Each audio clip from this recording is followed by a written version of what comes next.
El músculo liso, correcto, es un músculo involuntario. ¿Qué quiere decir involuntario? Que no está bajo nuestro control. Perfecto. Está bajo el control del sistema nervioso autónomo. Ahí tenemos al simpático y al parasimpático. Correcto. Se localizan a nivel de las vísceras. El músculo liso se localiza a nivel de las vísceras, a nivel del aparato reproductor, excretor, vasos sanguíneos, como ya vimos, ¿está bien? Órganos internos. A diferencia, comparando el músculo liso con el músculo estriado, vamos a ver que el músculo liso tiene un menor diámetro, una menor longitud, pero la contracción del músculo liso es bastante más potente que la del músculo estriado. Se contrae hasta en un 80%, o sea, puede llegar a cortar hasta en un 80% de todas sus fibras, el músculo liso. El músculo estriado no. El músculo estriado llega hasta un 20 o 30% de contracción de sus fibras. La contracción del músculo liso es más lenta y tarda más tiempo, pero gasta menos ATP, gasta la mitad del ATP que gasta un músculo estriado. ¿Correcto? El músculo estriado gasta ATP para la contracción y para la relajación muscular. Sin embargo, el músculo liso solamente gasta para la contracción muscular. Perfecto. Entonces, es una forma de ahorrar energía, ahorrador de energía, el músculo liso.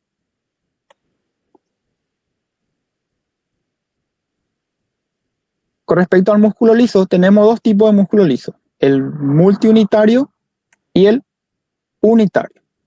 ¿Correcto? Pueden ver acá el multiunitario, bien separados una de otra, ¿está bien? Y por estar bien separados una de otra, tienen su propia inervación, ¿correcto? Y pueden actuar de forma independiente. ¿Qué quiere decir? Que son para movimientos más que necesitan de mayor precisión, ¿correcto? Como son los músculos del ojo, por ejemplo, músculos lisos del ojo, también que necesitan de mucha precisión. Hablamos de músculos lisos, ¿correcto? Involuntarios. Ahora ya vamos a hablar del músculo ciliar o el músculo del iris, ¿correcto? Son movimientos muy finos, ¿correcto? Entonces se puede contraer este músculo, esta fibra muscular por separado y esta fibra muscular por separado, ¿correcto? No es que se contraen todos juntos, a diferencia del músculo liso unitario, ¿correcto? El músculo liso unitario están muy pegados uno con otro y están conectados mediante unas conexinas también, ¿correcto? Esto hace que el músculo unitario actúe como un sinsitio. ¿Qué quiere decir eso? Que si esta fibra muscular se contrae, todas las fibras ya se contraen, hasta este último se va a contraer, actúan como un sinsitio, ¿correcto? Por esta forma que ellos tienen, por estas uniones. Perfecto. Sin embargo, el multiunitario, no. El multiunitario puede contraerse esta célula, solo esta célula, o como puede contraerse esta célula y todas las células, es independiente, correcto, de acuerdo a la necesidad.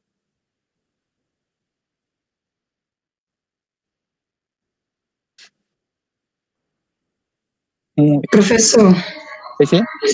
um exemplo de unitário poderia ser o esôfago, por causa dos movimentos peristálticos? Sí, puede ser el aparato digestivo en su extensión total, el peristaltismo del aparato digestivo. También los vasos, también a nivel de los vasos arteriales, que habíamos visto que también tienen músculo liso. Ahí se encuentra músculo liso unitario. Ellos no se contraen por separado, ellos se contraen todos juntos. Se estimula y el músculo en conjunto se contrae y produce vasoconstricción, disminuye el calibre del vaso. ¿Correcto? En conjunto, todos juntos, todo o nada. Son un sinsitio. El multiunitario no. El multiunitario es más para trabajos que necesitan más audacia, un trabajo más fino, ¿se entiende? No es un trabajo bruto, no es que uno se contrae y todos se contraen, o sea, se puede contraer todos, pero se puede contraer también por separado, ¿se entiende? ¿Se entiende lo que quiero decir o no? Entendi, profe. Ahora vamos a ver los gut junctions que se encuentran en los músculos lisos unitarios. Como ya dijimos, son proteínas que actúan como canales, que permite el paso libre, el flujo libre de iones de una célula a otra célula. Ustedes pueden ver acá cómo se comunica libremente la célula A con la célula B. Correcto. Entonces, cuando este se despolariza, automáticamente la otra célula ya se va a despolarizar porque permite el paso de estos iones libremente. Correcto. Entonces, hay un estímulo al sistema nervioso y este va a viajar. Este potencial de acción viaja libremente por todas las células. Entonces, todas las células se contraen al mismo tiempo. Eso es un sin sitio. ¿Correcto? Y como ya dijimos, la ventaja del gap junctions es que es mucho más rápida que el estímulo químico. No necesita el neurotransmisor. ¿Correcto?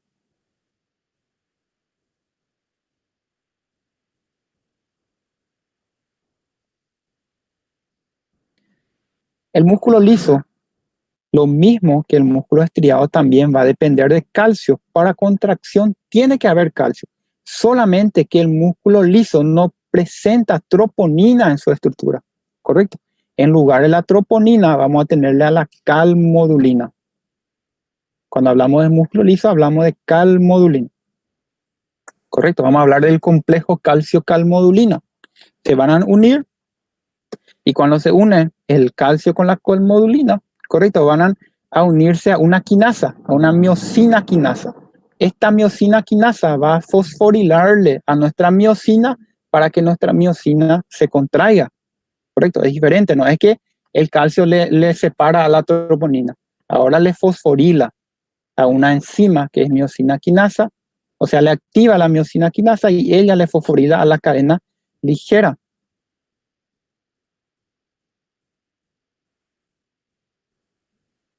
¿Correcto?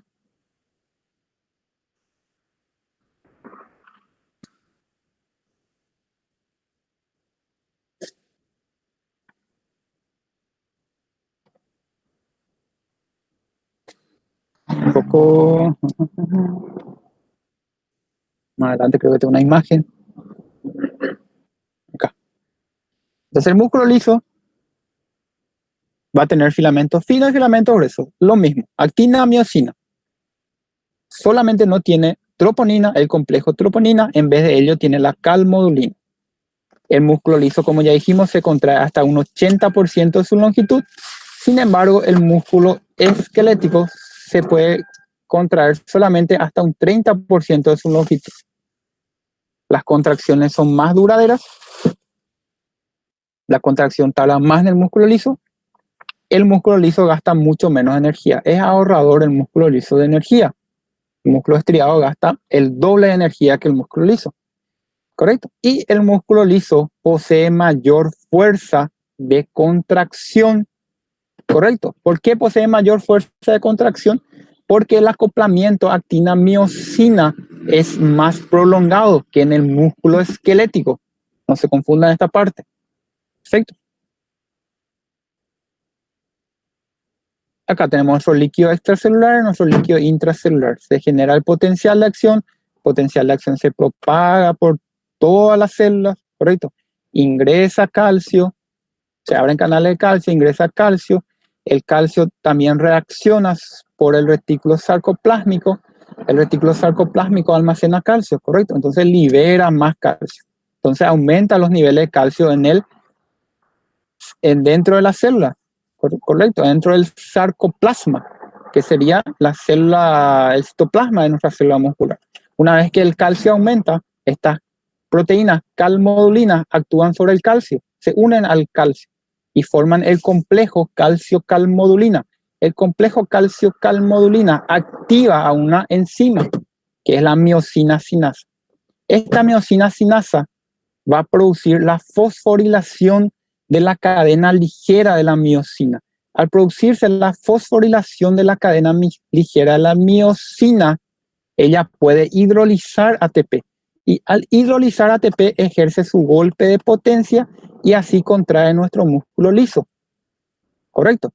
Una vez terminada la contracción, correcto, se separa el calcio de la calmodulina y el calcio es sacada nuevamente hacia el exterior por medio de bombas y es ingresado también al retículo sarcoplasmático, que es un retículo endoplasmático modificado, que habíamos hablado ya, mediante bombas.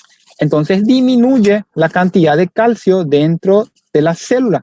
Al disminuir la cantidad de calcio dentro de la célula, correcto, se activa otra enzima que es la miosina fosfatasa. ¿Qué va a hacer la miosina fosfatasa?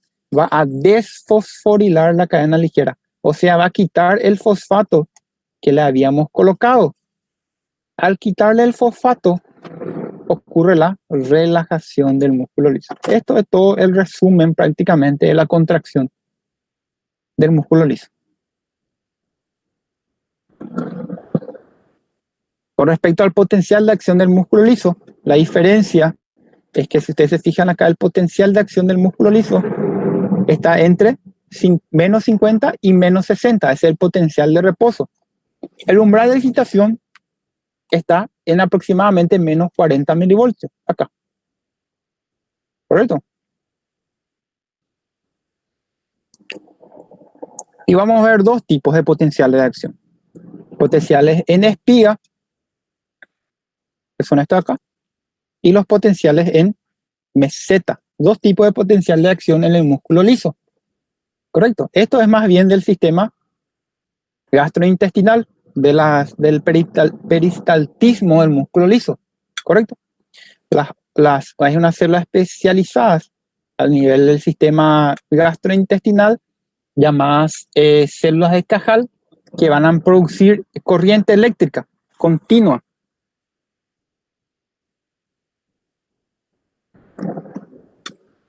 Y van a producir unas ondas lentas. Si estas ondas lentas son lo suficientemente fuertes, correcto, para llegar a los menos 40 milivoltios, se produce un potencial de acción, llamados potenciales en espiga. Esto de acá. ¿Correcto? Un poco.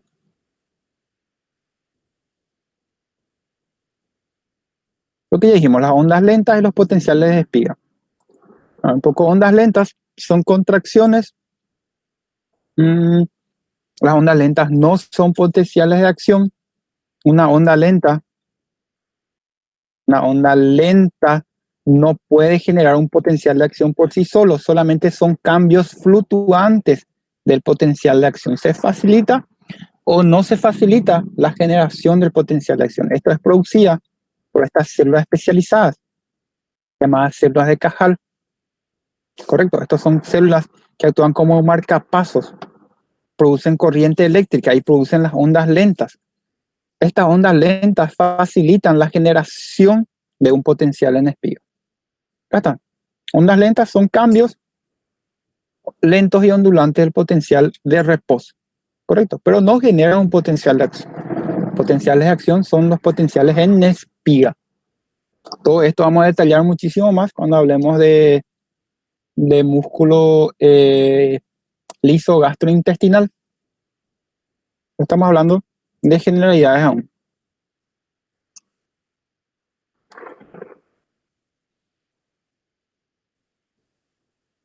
Acá tenemos los potenciales en espiga. Potenciales de espiga sí son potenciales de acción que dependen de las ondas lentas. Las ondas lentas son los moduladores, correcto. Estas células especializadas, células intersticiales de Cajal, van a modular las contracciones peristálticas, correcto.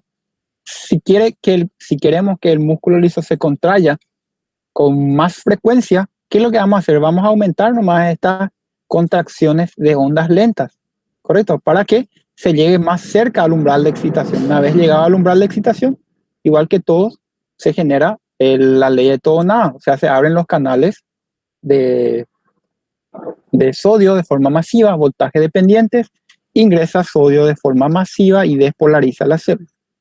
Luego la despolarización, la misma forma, sale potasio y se cierran los canales de sodio. Lo mismo que ustedes ya conocen, el mismo potencial de acción, solamente cambia el potencial de reposo y la forma, ¿está bien? Bastante sencillito.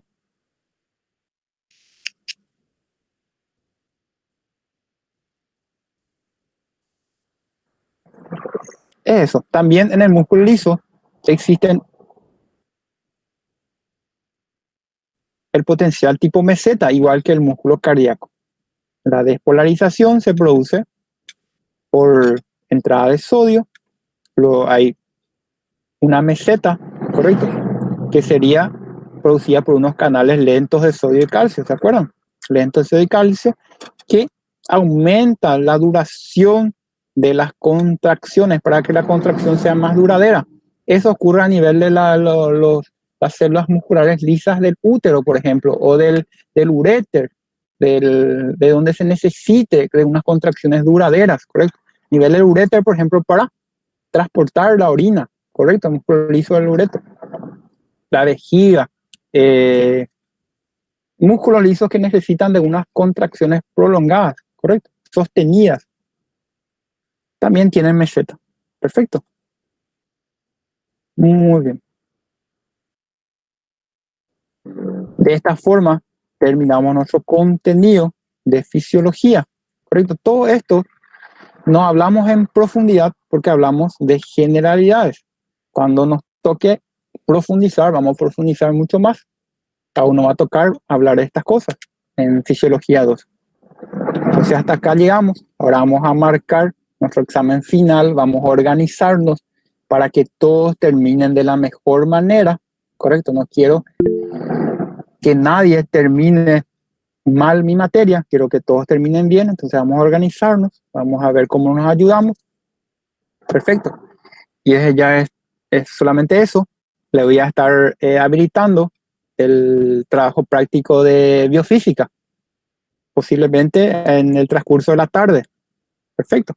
Entonces ya les mando un abrazo a todos ustedes y vamos a estar hablando nuevamente. Coloquen sus nombres y de mi parte es todo. ¿Está bien? Les mando un abrazo.